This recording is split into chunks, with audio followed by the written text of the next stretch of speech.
apa yang kita laksanakan dan rencanakan berjalan dengan baik atas asung ketua Rato Ida Sang Hyang Widi Wasa yang berstana di Padmasana SD Saraswatina.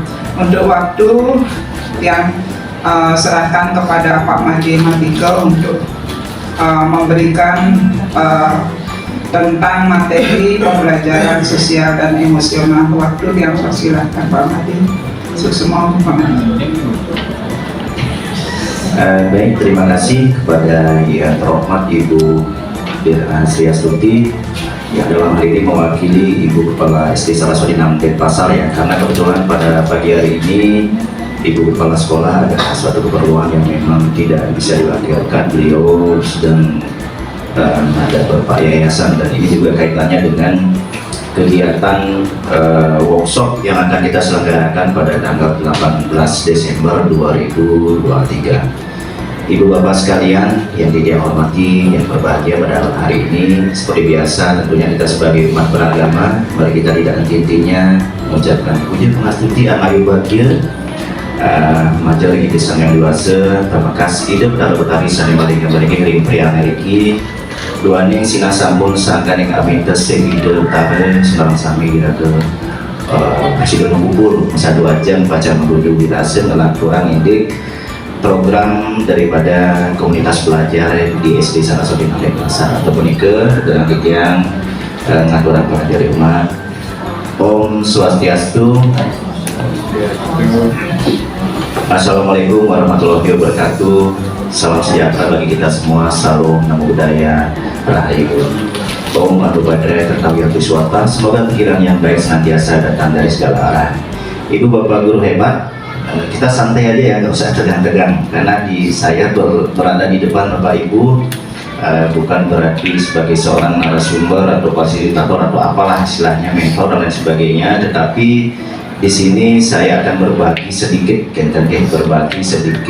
tentang PSE. Apa itu PSE? Mari dipersiapkan.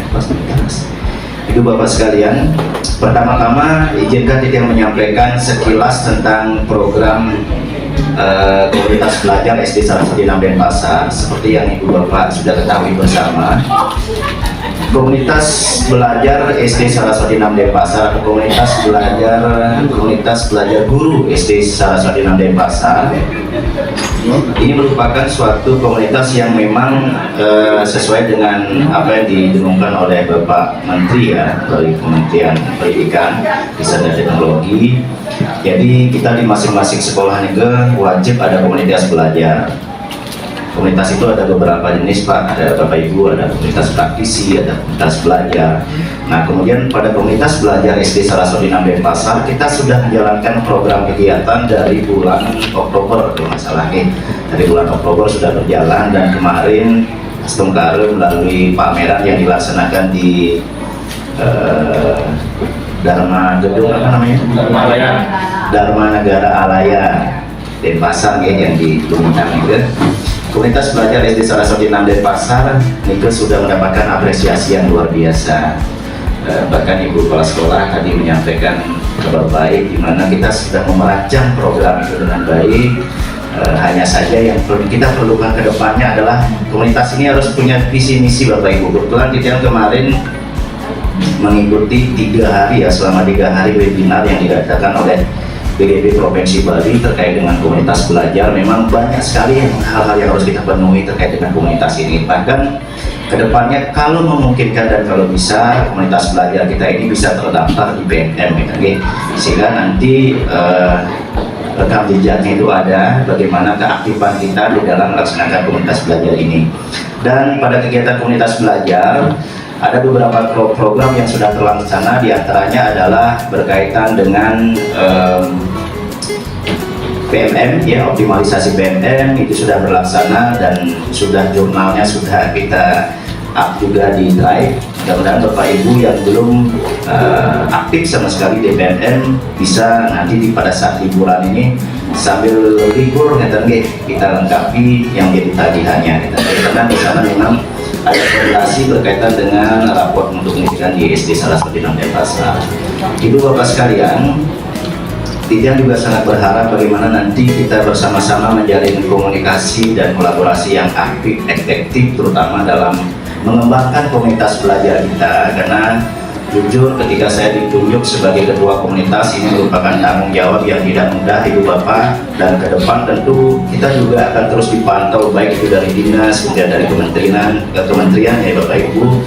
Mudah-mudahan ke depan kita bisa terus mengembangkan komunitas belajar ini sehingga benar Ibu Bapak sekalian akan merancang terkait dengan visi misi komunitas belajar. Kemudian nanti ke depannya juga akan merancang program-program yang memang bisa mengakomodir kebutuhan kita.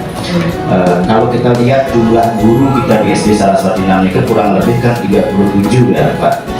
Lalu ya 37 orang. Nanti melalui kelompok-kelompok kecil ini mereka akan berkegiatan. Memang skala kegiatan kita selama ini kan baru ada yang 1 minggu sekali, kemudian ada 1 bulan sekali. Kalau kegiatan yang berkaitan dengan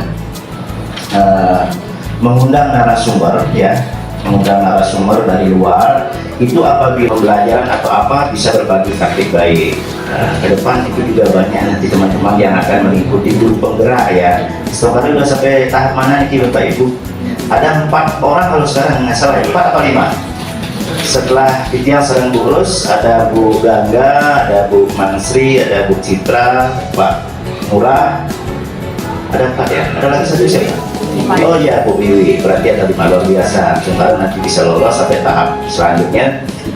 Dan ini juga akan menambah bagaimana komunitas belajar kita akan semakin berkembang. Nah itu harapan Tidian, sehingga nanti termasuk dari kelompok-kelompok kecil bisa melakukan kegiatan harian Ibu Bapak. Misalkan ketika Bapak Ibu selesai mengajar bersama kelompok-kelompok kecil niki yang dikoordinir oleh koordinator guru fase, itu bisa melakukan diskusi karena tidak harus formal. Di mana komunitas belajar ini memang juga harus berpihak kepada guru, jadi tidak ada paksaan, tidak ada tekanan gitu.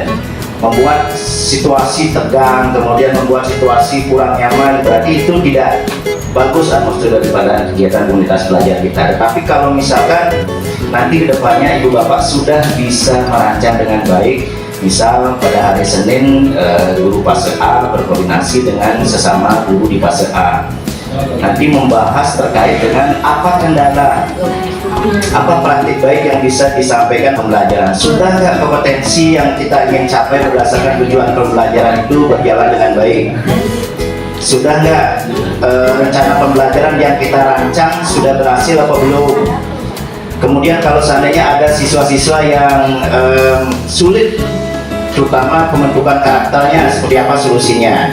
Nanti itu dibahas melalui kelompok-kelompok kecil. Kemudian pada saat kita bertemu dengan skalanya bersama-sama dari semua komunitas yang kita rancang memang setiap hari Sabtu, walaupun itu terkadang kendala juga karena banyak Bapak Ibu yang masih sibuk dengan kegiatan-kegiatan lain. Nanti kebetulan pada workshop 18 Desember 2023 yang dilaksanakan oleh komunitas guru SD se-Saraswati, ini masih berkeluasan ya, apakah nanti komunitas guru SD se-Saraswati atau K3S. Ini kemarin masih ada suatu perbincangan yang awal lah ya. Nah itu nanti akan dipertegaskan. Maka dari itu kesempatan yang sangat baik pada tanggal 18 ini kita lebih banyak berdiskusi untuk mencari jalan keluar atau cari tahu bagaimana bisa mengembangkan komunitas belajar secara efektif. Ibu Bapak yang kemarin mengikuti kegiatan pameran di Lubintang itu, di Gedung Negara Alaya itu, tahu persis bagaimana komunitas-komunitas belajar dari sekolah-sekolah lain itu kan luar biasa sekali Ibu Bapak.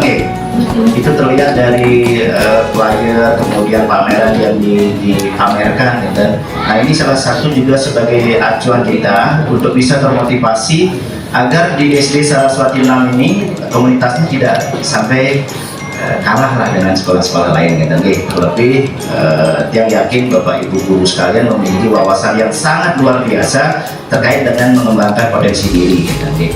Nah ini kan sepintas terkait dengan komunitas belajar supaya Bapak Ibu juga semakin punya kekuatan, punya semangat agar senantiasa komunitas belajar SD Saraswati 6 Denpasar ini semakin berkembang. Jika masih pikirkan apa nama yang akan kita pakai di komunitas ini. Kemarin sih yang coba-coba kalau cari di bahasa Sanskerta itu ada Widyastana gitu ya, tempat bagaimana kita berkumpul untuk mendapatkan suatu pengetahuan, kita berbagi bersama gitu. Ada mungkin alternatif lain yang masih Tian coba rancang ya.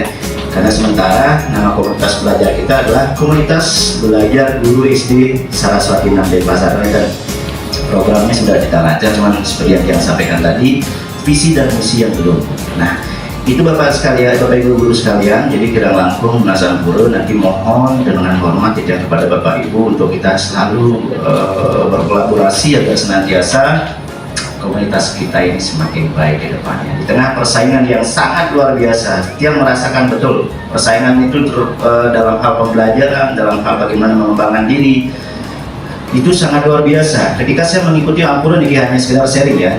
Ketika dia mengikuti webinar atau kegiatan pelatihan, ternyata kita merasa kecil sekali di antara mereka. Orang-orang yang dia ajak itu luar biasa hebat-hebat, tetapi dia tidak merasa pesimis di sana, justru malahan merasa termotivasi untuk senantiasa bagaimana kita sekolah ini semakin berkembang di tengah tantangan yang sangat luar biasa Ibu Bapak. Jangan jauh-jauh, jangan jauh-jauh mencari, kita cari tetangga-tetangga sebelah lah. Bagaimana mereka sudah mulai pergerakannya yang sangat luar biasa sekali. Nah, ini ke Tungkara SD 6 Saraswati Tetap Jaya. Oke. Ibu Bapak sekalian, sebelum Tiang lebih lanjut untuk membahas apa sih pendidikan pembelajaran sosial dan emosional itu, nah apa saja kegiatan yang Bapak Ibu lakukan untuk mengelola emosi secara sehat dan positif. Saya akan kirimkan link Jamboard di grup, silakan sebentar diisi Bapak Ibu. Sebentar saya akan cari. Kita sambil santai Bapak Ibu. Oke, Ibu Bapak silakan tuangkan ide Bapak Ibu berkaitan dengan ini. Kita santai, sambil santai. Kita hanya sharing berbagi. Jadi seperti yang Tiang sampaikan tadi, dia tidak ada maksud menggurui, tetapi mencoba menggali apa sih sesungguhnya pembelajaran sosial emosional. Nanti sebelum lebih lanjut, coba apa saja kegiatan yang Bapak Ibu lakukan untuk mengelola emosi secara sehat dan positif.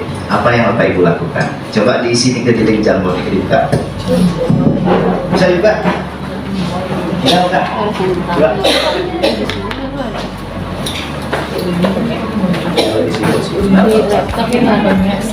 Di grup nih kan? Bisa. Oke Pak Dedi. Bisa dibuka. Buka aplikasi tuh Pak ya. Ya, satu dua orang kalau bisa.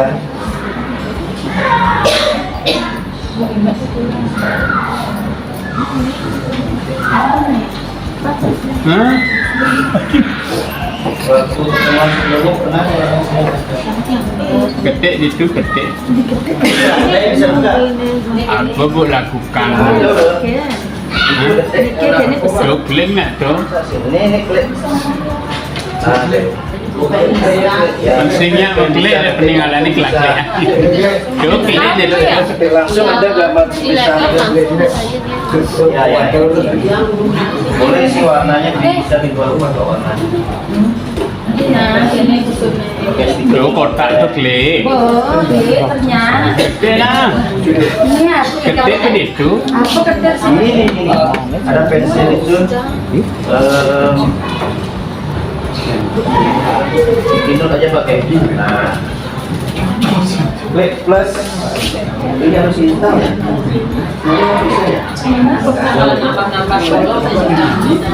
Apa yang Ibu lakukan untuk mengelola emosi? Dia pada saat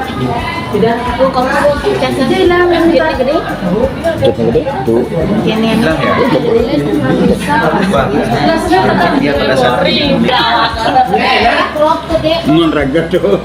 Adi cari coklat Pak. Sini nggak bergerak ya.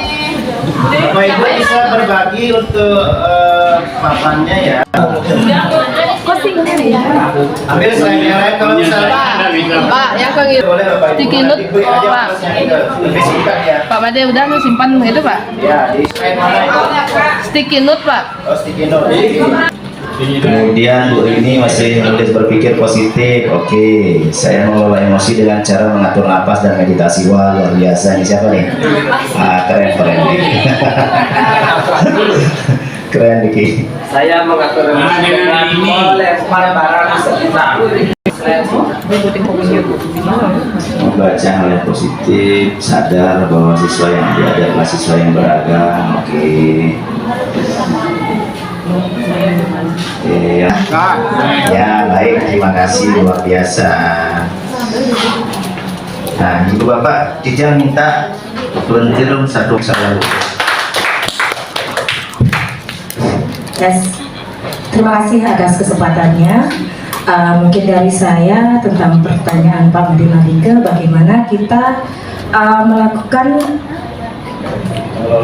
mengelola emosi secara sehat dan positif.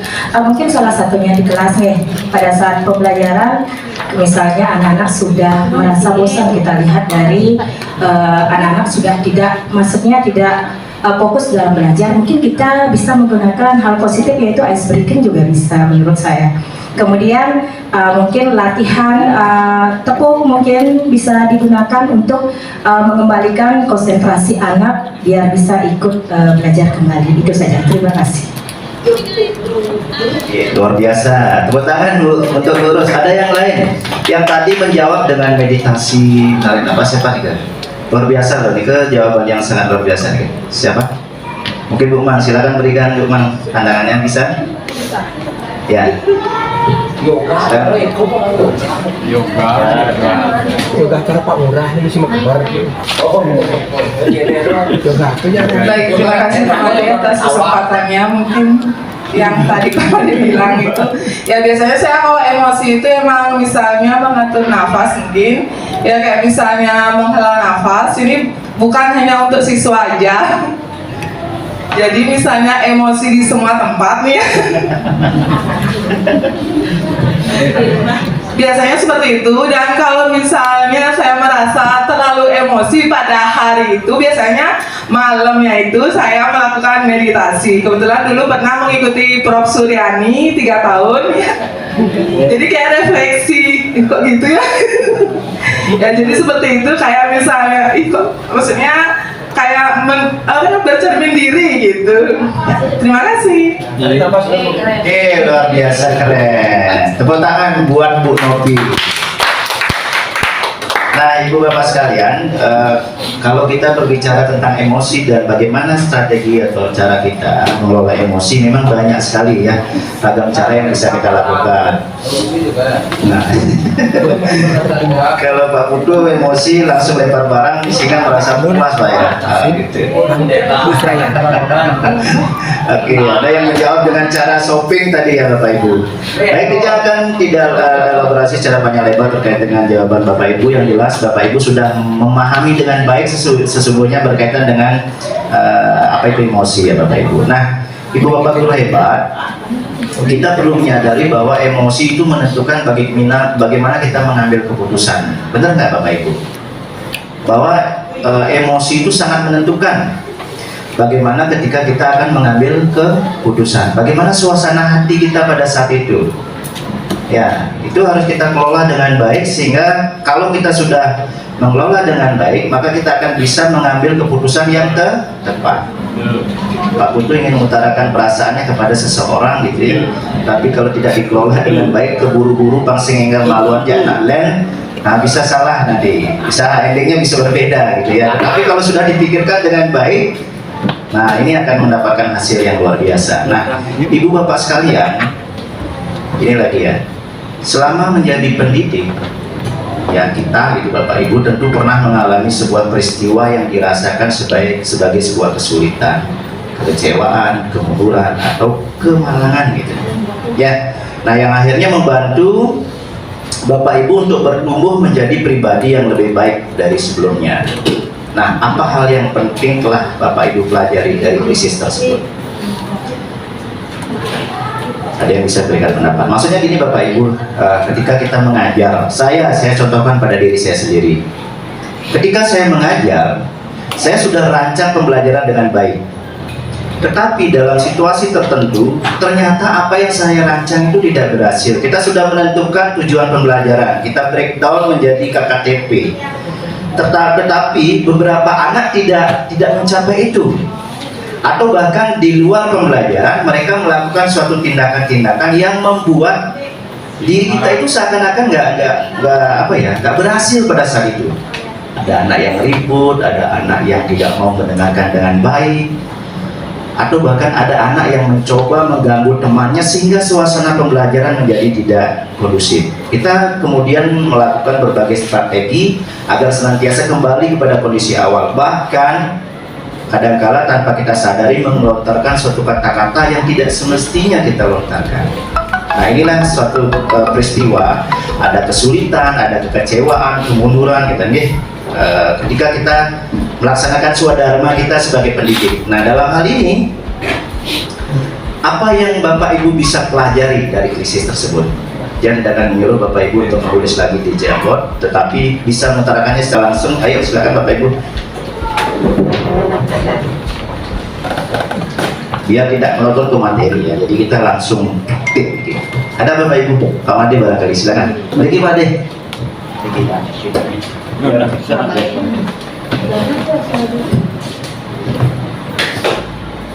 Berikan aplaus dong buat Pak Made. Terima kasih Pak Made. Terima kasih. Kalau saya biasanya kalau mengalami hal-hal seperti itu saya anggap wajar saja. Kan sudah sering juga kita mengalami, setiap saat pasti kita akan mengalami, dan setelah itu akan kembali lagi ke suasana yang untuk kedepannya gitu. Bagi saya ya sesuatu itu akan dengan mengalihkan pikiran bahwa sesuatu yang kita alami ini memang wajar kita alami, mungkin ada banyak faktor yang kita belum lakukan dengan baik sehingga akan berlalu, begitu nanti kita akan mempelajari lagi hal-hal yang untuk meningkatkan kemampuan itu. Terima kasih. Baik, luar biasa keren. Terima kasih Pak Made. Jadi Pak Made bisa mendapatkan sebuah pembelajaran bagaimana ketika terjadi sesuatu yang memang itu ada kekecewaan atau kesulitan, tantangan yang dihadapi, maka akan menjadikan sesuatu itu sebagai sebuah motivasi untuk bisa mengembangkan diri menjadi lebih baik. Luar biasa keren. Ada yang lain? Dulu Pak Usri barangkali. Setiap pembelajaran, tiap kita memberikan pembelajaran kepada siswa pasti selalu ada kendala, serta ada masalah, serta tidak mungkin kita akan memberikan hal yang bisa memuaskan siswa, karena kita ketahui bahwa siswa itu adalah siswa yang beragam karakteristik dan kondisi sosial serta kemampuannya. Nah, dari pengalaman kesulitan, kekurangan, kelemahan yang kita alami, kita tentu akan selalu berproses untuk belajar di mana letak kekurangan kita, apa yang harus kita lakukan, serta selalu berusaha untuk mencari solusi yang terbaik. Dan dengan mengetahui siswa yang memang kurang berminat terhadap satu mata pelajaran atau kegiatan yang lain, itu adalah hal yang wajar ya. Kita menganggap anak itu adalah hal wajar karena minat bakat siswa berbeda-beda. Nah, di satu sisi dia akan bisa memberikan yang terbaik, di mata pelajaran yang lain siswa yang memang memiliki minat seperti itu dia akan memberikan prestasi yang terbaik. Nah, jadi kita harus menyadari, kita harus tetap melihat bahwa anak itu apa sih minat bakat yang dia miliki, itu yang kita harus kembangkan, itu yang kita selalu motivasi. Dan kita tidak boleh memarahi anak atau memberikan hukuman dan lain. Itu yang berusaha kita lakukan, walaupun kita sebagai manusia selalu ada batas ya, batas kekurangan yang harus kita memang selalu lengkapi. Pak Made, untuk semua Pak Made. Luar biasa keren. Tepuk tangan buat Bu Sri ya. Terima kasih Bu Sri. Jadi Bu Sri sudah menyampaikan kita harus menyadari betul bahwa potensi anak itu beragam, mereka tidak sama ya. Maka kalau menurut Ki Hajar Dewantara sebenarnya sudah bagaimana kita menebalkan garis-garis samar nih dengan kita. Jadi mereka sudah membawa potensinya masing-masing, kita tinggal menebalkan saja. Kalau dulu dari tabula rasa kita kan bagikan kertas putih, kalau sekarang sudah berbeda lagi. Nah, ibu bapak sekalian, dia rasa apa yang disampaikan oleh Pak Made Sarjana, kemudian Bu Sri juga sudah mewakili ya bapak ibu yang lain ya, hampir sama sekali juga. Jadi kita harus betul-betul menyadari kemudian bagaimana menjadikan suatu hal tantangan yang kita temukan atau krisis yang pernah kita hadapi ketika mengajar di kelas itu sebagai sebuah motivasi untuk lebih baik, agar kita betul-betul menyadari esensi kita sebagai seorang pendidik. Luar biasa keren. Ibu bapak tidak lanjutkan. Kita sambil santai karena ibu nggak usah tegang-tegang ya. Santai saja. Sorry.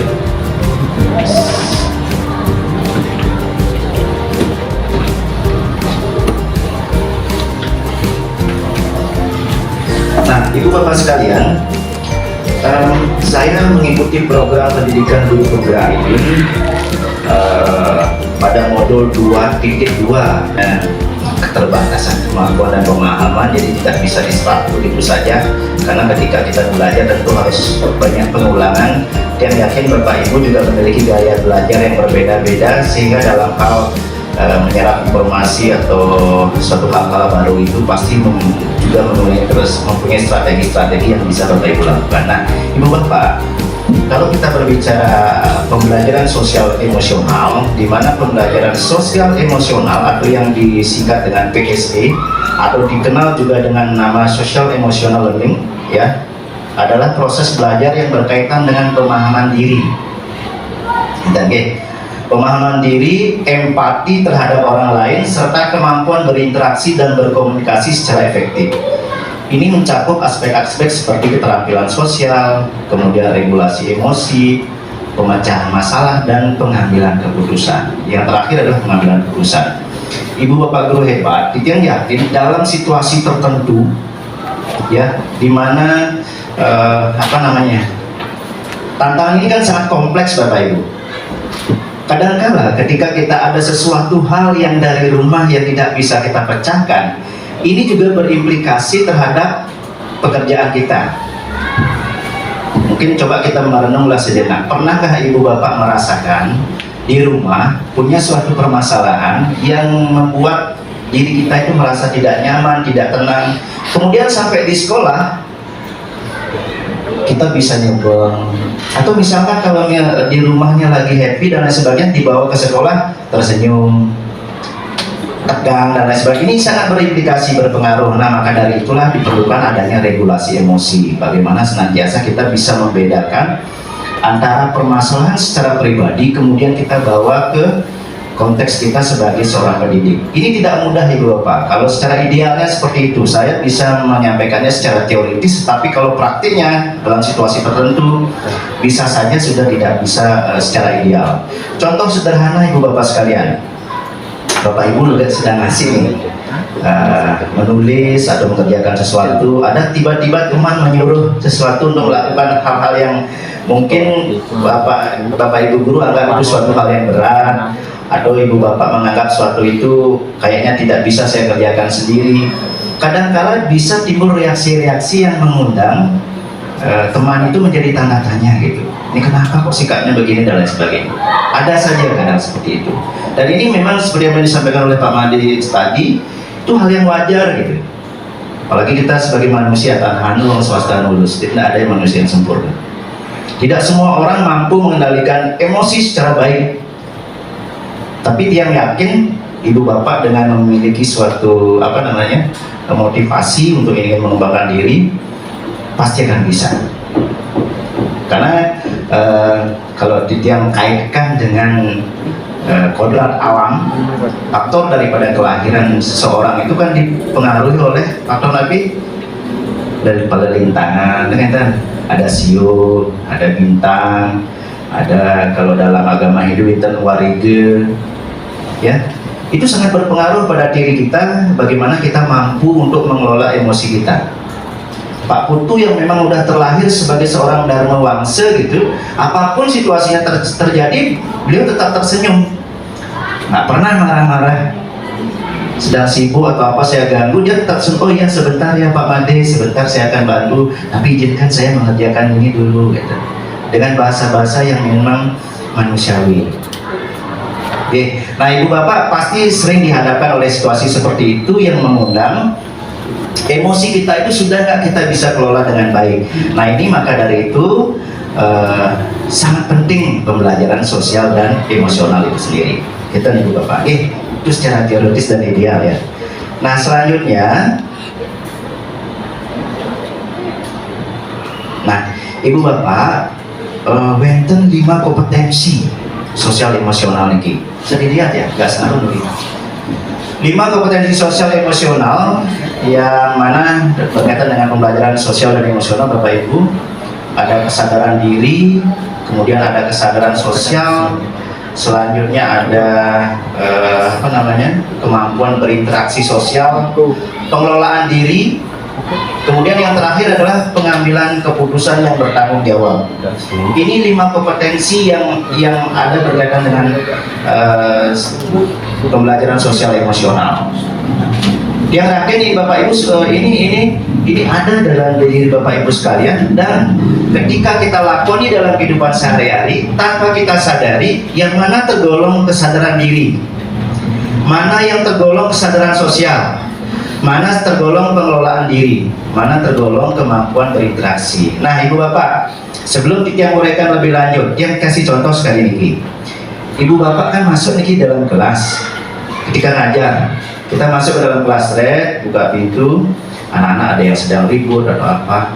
Nah kemudian kita sebagai seorang guru mengkondisikan bagaimana situasi kelas supaya menjadi benar-benar tenang, atau kelas itu yang sudah memang memiliki suatu kesadaran yang sangat luar biasa. Ketika Bapak Ibu guru masuk, kita sebagai seorang pendidik masuk kelas, mereka tenang.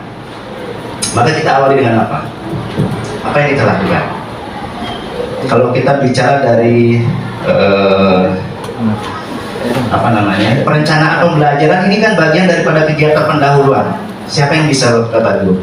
Sebelum kita akan ketemu sebentar ke arah Nike, gitu. Siapa yang bisa memberikan gambaran dulu? Berkaitan dengan 5 kompetensi Niki. Coba diamati, ada kesadaran sosial, ada kesadaran diri dulu. Udah itu ada kesadaran sosial, pengelolaan diri, kesadaran sosial, kemudian ada kemampuan berinteraksi sosial, dan yang terakhir adalah pengambilan keputusan. Kita dari kesadaran diri dulu lah, dari kegiatan pendahuluan. Siapa yang bisa? Baikkan Bapak Ibu memberikan gambaran apa yang Bapak Ibu lakukan di kegiatan pendahuluan ini. Oke Bu Sri, silakan. Dari masuk kelas sampai aja. Oke, silakan. Mungkin saat kita baru masuk kelas ya kita nyapa anak-anak. Selamat pagi anak-anak, bagaimana kabarnya? Ya, yes. Kalau gini kita ada SPG. Nah, kemudian anak-anak hari ini sudah siap untuk belajar. Kita mungkin nanti ada anak yang aja anak-anak untuk bertanya tentang materi yang sudah kita jelaskan untuk mengaitkan ke materi yang akan kita ajarkan. Semua format. Ya, luar biasa. Terima kasih Bu Sri. Jadi Bu Sri mengucapkan salam, kemudian memberikan asesmen awal berupa pertanyaan pemantik, kemudian menanyakan bagaimana kondisi mereka. Itu kan sebuah asesmen non kognitif ya. Kalau kognitif kan berupa pengetahuan yang ditanyakan. Ada lagi satu orang belajarnya. Ayo silakan. Bu Gangga barangkali, silakan Bu. Ya. Iya, agak ngobrol sama yang boleh teman-teman namanya. Apa yang ibu lakukan? Untuk apa Pak Biar catat? Oh bisa. SD dulu supaya anak-anak nyaman untuk di kelas, kemudian baru memantik, kemudian baru kita menyampaikan tujuan pembelajaran. Ya. kemudian langsung masuk ke inti. Oke, luar biasa. Terima kasih. Coba dulu dong, Bu. Ya, yes. Oke, terima kasih. Oke, luar biasa. Bu Gangga sudah menyampaikan itu salah satu kegiatan yang dilakukan pada saat proses pembelajaran berkaitan dengan 5 kompetensi sosial dan emosional. Kita akan elaborasi, tapi nanti akan ketemu sampai ke sana. Oke, coba kita lihat sekarang. Nah, ibu bapak sekalian, berkaitan dengan kompetensi pembelajaran sosial dan emosional, kita akan uraikan. Ini waktunya sampai jam 11 ya. Mudah-mudahan kita bisa selesai, kita santai saja. Hanya sebuah pemahaman saja untuk kita ketahui bersama Bapak Ibu. Nah, berkaitan dengan kesadaran diri, coba dibantu Bu Prabah, gimana bacaannya ini kalau bahasa Inggris ya, belepotan nih. Apa kalau kesadaran diri?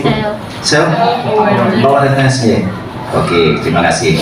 Kesadaran diri atau self awareness itu adalah kemampuan seseorang.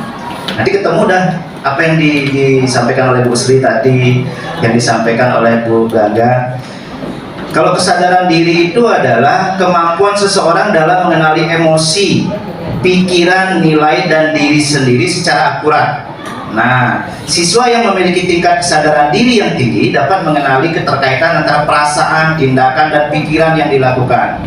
Selanjutnya, siswa juga memiliki kesadaran diri yang tinggi terkait kelebihan dan kekurangan yang dimiliki, sehingga tingkat percaya diri atau mindset dan memiliki rasa optimis yang sangat kuat. Itu adalah kompetensi yang pertama, kesadaran diri.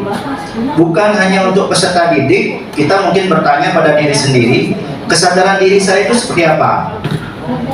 Atau self awareness ya, betul, awareness. Kemudian Bapak Ibu bisa menyadari, oh saya punya kekuatan ini, saya sudah percaya diri. Orang yang percaya diri itu ketika berbicara kan tenang.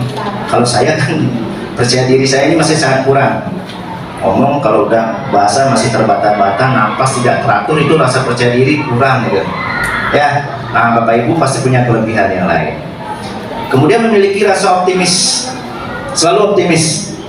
Tua Haji yang begitu luar biasa memahami tentang matematik, berbagai rumus, beliau menemukan ide-ide baru dan lain sebagainya. Sangat optimis ketika berkompetisi di suatu kancah nasional dan internasional. Bahkan kita misalkan, saya pasti menang, saya pasti bisa. Kemarin saya dengar cerita beliau ketika seorang dosen mengajar tentang berbagai rumus, beliau hanya melihat sepintas, oh ternyata tuh aduh gitu. Ini kan luar biasa. Berarti ada rasa optimisme dan rasa percaya diri yang sangat luar biasa. Tetapi tentu rasa kepercayaan diri ini jangan sampai membuat diri kita menjadi sombong. Maka perlu adanya pengelolaan emosi.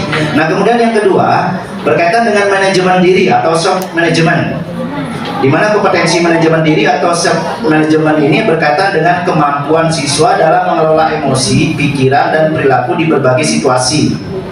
Kemampuan ini juga berhubungan dengan cara siswa menangani stres, mengontrol keinginannya, dan bertahan saat menghadapi tantangan. Nah, inilah yang Titian maksudkan tadi. Bagaimana kita bisa mengelola emosi itu? Apa yang kita lakukan agar senantiasa kita tidak terbawa oleh situasi pada saat itu? Ya, pekerjaan lain banyak sekali, kemudian belum dijejali dengan tugas-tugas yang lain. Bagaimana kita biar bisa selalu tampil tenang, elegan di depan orang? Kita ini sebagai seorang guru. Siswa juga seperti itu. Di tengah tantangan dia yang luar biasa menghadapi PR yang banyak, belum lagi akan ada tugas ini, tugas B, dan sebagainya. Mereka kan sangat kompleks. Tidak hanya satu guru yang memberikan tugas. Nah, ketika kita melihat siswa kita ternyata mampu dia memanajemen dirinya, ini berarti luar biasa sudah mampu mengelola emosi dengan baik. Selanjutnya, kesadaran sosial. Kesadaran sosial itu atau social awareness ini adalah awareness ya. Adalah kemampuan yang berkaitan dengan empati. Siswa yang memiliki empati yang tinggi mampu memahami, menghormati, dan menempatkan diri pada posisi orang lain yang mungkin berasal dari latar belakang atau budayanya yang berbeda dari dirinya. Ibu bapak, coba kita lihat. Ayo kita berefleksi. Sejauh mana empati peserta didik kita? Sudahkah ketika ada perayaan-perayaan hari besar agama lain, mereka mau mengucapkan selamat, atau memberikan suatu kebebasan. Jika sudah terlihat seperti itu, maka empati mereka sudah luar biasa. Melihat ada temannya yang tidak membawa pulpen atau apa, kemudian kerja kelompok, ini kelihatan sekali empatinya. Oke. Nah, sebentar kita akan gali lebih lanjut. Ini sebentar yang sampaikan. Kemudian yang keempat, kemampuan berinteraksi sosial atau relationship skill, yaitu kemampuan berkomunikasi dan mendengarkan siswa adalah keterampilan penting yang berkaitan dengan erat dengan kemampuan mereka untuk membina hubungan yang sehat dengan orang lain dari berbagai latar belakang. Siswa yang terampil ya dalam berkomunikasi dan mendengarkan juga dapat menyelesaikan konflik dengan cara yang damai. Kemudian kompetensi ini sangat penting untuk membantu siswa mengembangkan keterampilan sosial dan kemampuan interpersonal yang kuat. Nah, Ibu Bapak, kalau kita lihat bagaimana interaksi sosial yang dilakukan oleh peserta didik kita di dalam kelas, di luar kelas, sangat bisa ya mencermati kemampuan berinteraksi peserta didik kita. Pada saat di kelas ada orang berbicara di depannya, mau nggak dia mendengarkan? Bagaimana dia mau membangun hubungan yang sehat antara teman yang satu dengan teman yang lain? Karena memang kalau di tingkat SD kita tahu kan dunia mereka masih bermain, kadang emosional juga, mereka juga fluktuasinya naik turun kadang ya. Kalau Pak Putu fluktuasi emosinya luar biasa bagus deh, stabil deh. Sehingga dalam situasi apa Sintayong Bandras sopan dia sekali, itu luar biasa. Kemudian membantu siswa mengembangkan keterampilan sosial. Inilah kita lihat jika seorang siswa yang mampu berinteraksi dengan baik. Coba di kelas Ibu Bapak, di kelas juga berapa anak sih yang betul-betul dia mampu berinteraksi sosial? Itu sangat bagus. Nah, ini ayo kita refleksi. Dan yang terakhir adalah pengambilan keputusan. Kompetensi dalam pembelajaran sosial emosional lainnya adalah pengambilan keputusan Ibu Bapak. Pengambilan keputusan yang bertanggung jawab atau responsible action making gitu ya. Dimana kompetensi ini berkaitan dengan mengidentifikasi masalah, menganalisis informasi, mengambil keputusan dan bertanggung jawab atas keputusan yang telah diambil. Ibu Bapak, siswa itu sebelum mengambil keputusan, mereka misalkan mau tampil ke depan, oh saya berani tampil ke depan, ada sesuatu yang sudah dia kelola dengan baik, kesadaran dirinya, kemudian bagaimana memanajemen dirinya, kesadaran sosialnya untuk berinteraksi, sehingga dia dengan percaya diri tampil ke depan. Kita saja yang sebagai guru kadang orang maju itu bisa masih ya ragu-ragu gitu. Kita jujur ya, kita bercermin pada diri. Nah, ini yang terjadi Bapak Ibu. Nah, kemudian kalau dalam pengambilan keputusan ini, mengapa manajemen emosional diri itu penting sekali, agar jangan sampai keputusan yang kita ambil itu tidak salah. Nah, izin ini. Jadi beliau akan memberikan penguatan ya. Nah, itu agar jangan sampai salah. Contoh, bagaimana kita memberikan bukan hukuman sekarang namanya ya, restitusi gitu kepada anak. Karena memang menghukum itu beda lagi. Kalau kita kaitkan dengan pembelajaran terdahulu, bagaimana posisi kontrol kita. Ketika kita rasanya keputusan itu sudah bagus saya ambil gitu, tapi ternyata menimbulkan dampak juga. Ya, itulah sebuah perjalanan yang namanya perjalanan tidak luput memang dari sandungan-sandungan ya. Belum saja rasanya berjalan, tapi masih terlanjur itu kan beda. Karena kita harus tetap waspada untuk bisa manajemen diri dan mengelola diri yang baik. Ibu Bapak yang lanjutkan, bukan dalam masih 15 menit.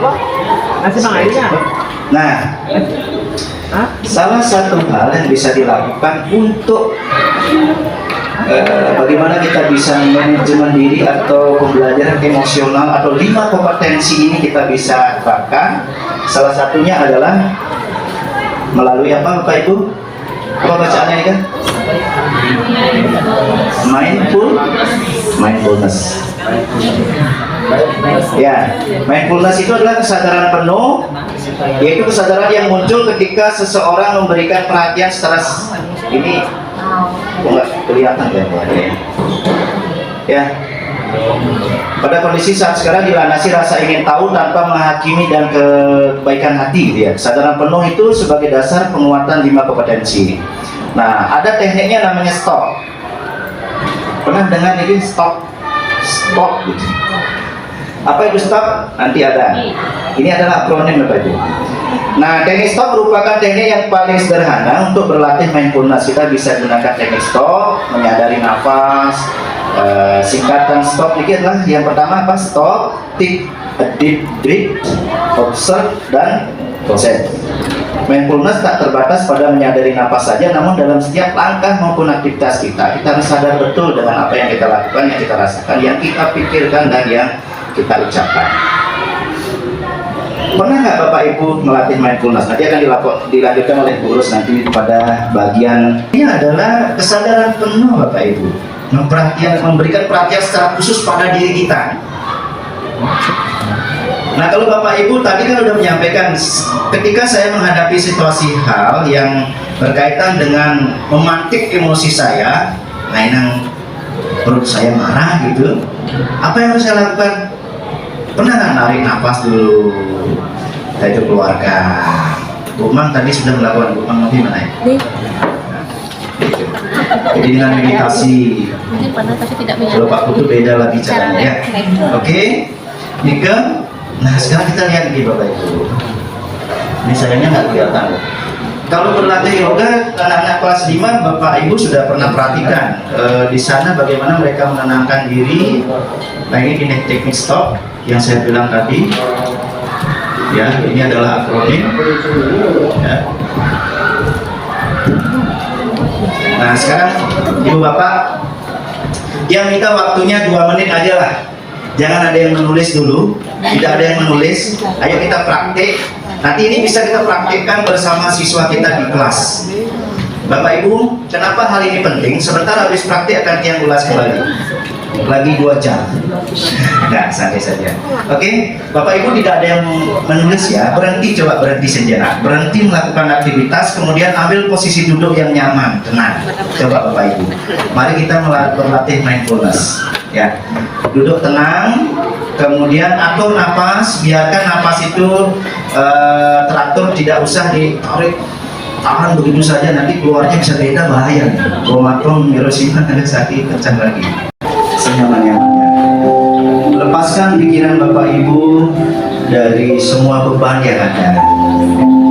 Biarkan nafas teratur, mata boleh dipejamkan Bapak Ibu. Mari kita resapi diri, siapa saya, siapa diri saya, apa yang harus saya akan lakukan, hal apa yang akan saya hasilkan. Coba tenangkan diri, tarik nafas,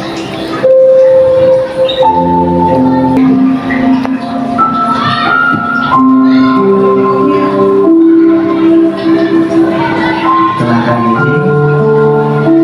Bayangkan Bapak Ibu berada di suatu tempat yang sangat nyaman,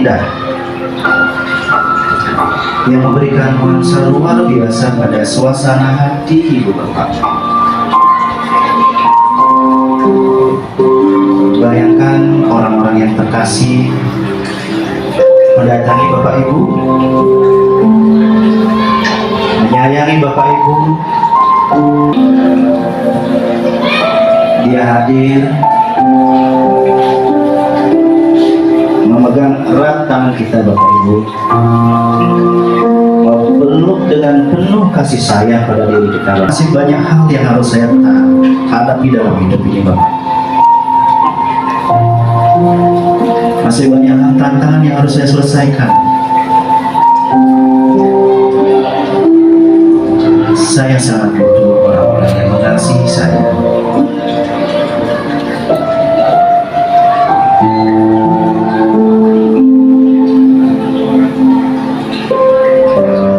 Bayangkan sebuah kedamaian yang sangat luar biasa yang Bapak Ibu rasakan dari ujung rambut sampai ujung kaki.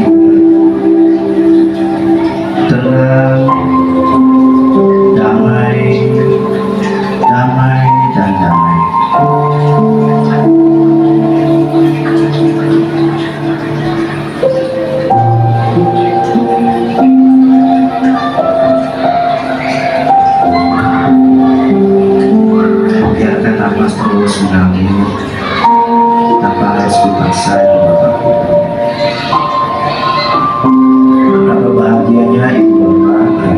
kondisi orang-orang yang mengasihi Bapak Ibu, sehingga tumbuh kekuatan baru yang membuat Bapak Ibu semakin bersemangat untuk melangkah.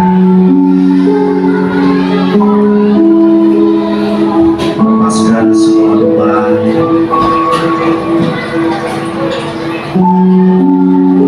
lepaskan segala hal yang membuat Bapak Ibu selama ini merasa terbebani, merasa berat dengan tantangan yang begitu kompleks di tengah-tengah kita itu.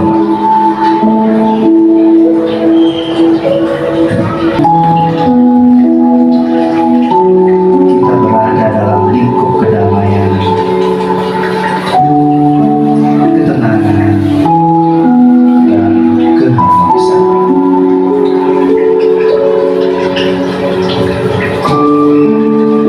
Bayangkan angin segar menyentuh pada ucapkan syukur, ucapkan terima kasih. Dan sekarang Bapak Ibu akan bangkit dari segalanya dan tumbuh dan terus bertumbuh menjadi orang-orang hebat dan mampu mengajarkan hal positif pada orang lain. Tarik nafas, lepaskan secara perlahan. Gosok-gosokkan kedua tangannya Ibu Bapak. Pijat mulai dari tangan, seluruh tangan, usap muka Bapak Ibu, raut mukanya. Rasakan yang sangat luar biasa. Baik, terima kasih. Ibu Bapak sudah melaksanakan sampaikan. Tapi memang kadang-kala ada yang kejengat-kejenit, ada yang bertanya-tanya, ngapain saya disuruh-suruh gini? Nah, mindfulness ini ya ada yang bisa dipandu dengan kata-kata, ada yang juga memang duduk tenang. Nanti Bapak Ibu bisa latih di rumah. Tadi Bu Manopi bilang, kalau saya meregulasi diri saya adalah saya dengan duduk tenang dulu. Suami saya marah-marah atau bagaimana, saya akan narik nafas dulu. Anak saya ngamuk-ngamuk minta sesuatu, saya akan tarik nafas dulu. Ya, dan saya hembuskan dengan suara gitu, bukannya dengan bahasa lemah lembut, tapi malah menghardik gitu, beda lagi. Oke. Dia minta satu orang untuk memberikan pesannya sebagai refleksi kita terkait dengan apa yang Bapak Ibu rasakan pada saat. Baik, terima kasih Pak Made atas waktu yang diberikan kepada saya. Mohon izin Ibu Arin, saya ingin menyampaikan refleksi diri saya pada saat tadi Bapak Made Mariko membimbing kita saat sesi mindfulness ya. Jadi di awal-awal itu saya merasakan bahwa kata-kata yang disampaikan oleh Pak Made itu sangat mengena dalam diri saya. Bahwa saya yang ada saat ini berdiri di sini itu adalah berkat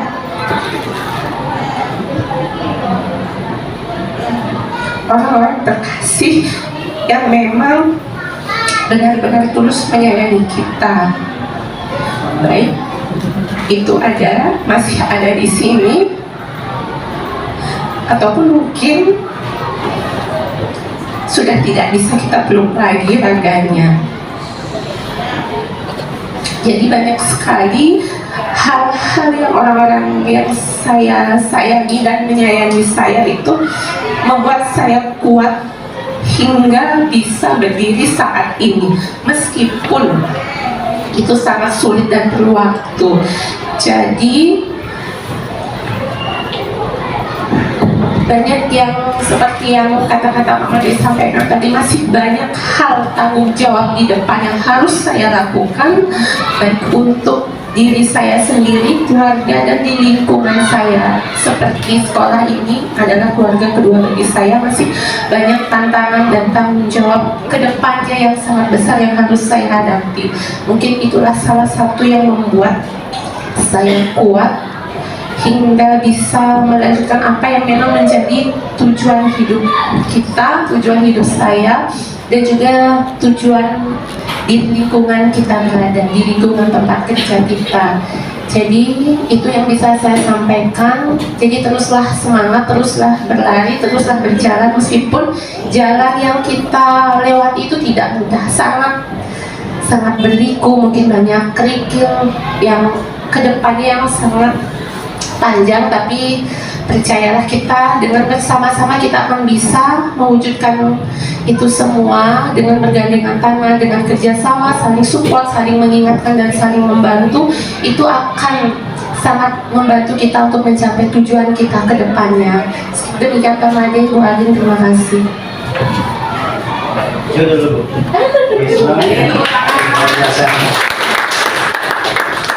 Ibu Bapak guru hebat. Jadi apa yang disampaikan oleh Dewi tadi, pertama saya tidak ada maksud untuk memantik Bapak Ibu agar bersedih ya. Tetapi ketika kita dihadapkan oleh situasi yang membuat diri kita memancinglah emosi kita, maka disinilah pentingnya bagaimana kita memanage diri. Kita pada saat suatu terpuruk terjadi pada diri kita, maka kita ayo kembali sadari apa yang menjadi komitmen awal kita untuk bisa bergerak dan terus bergerak.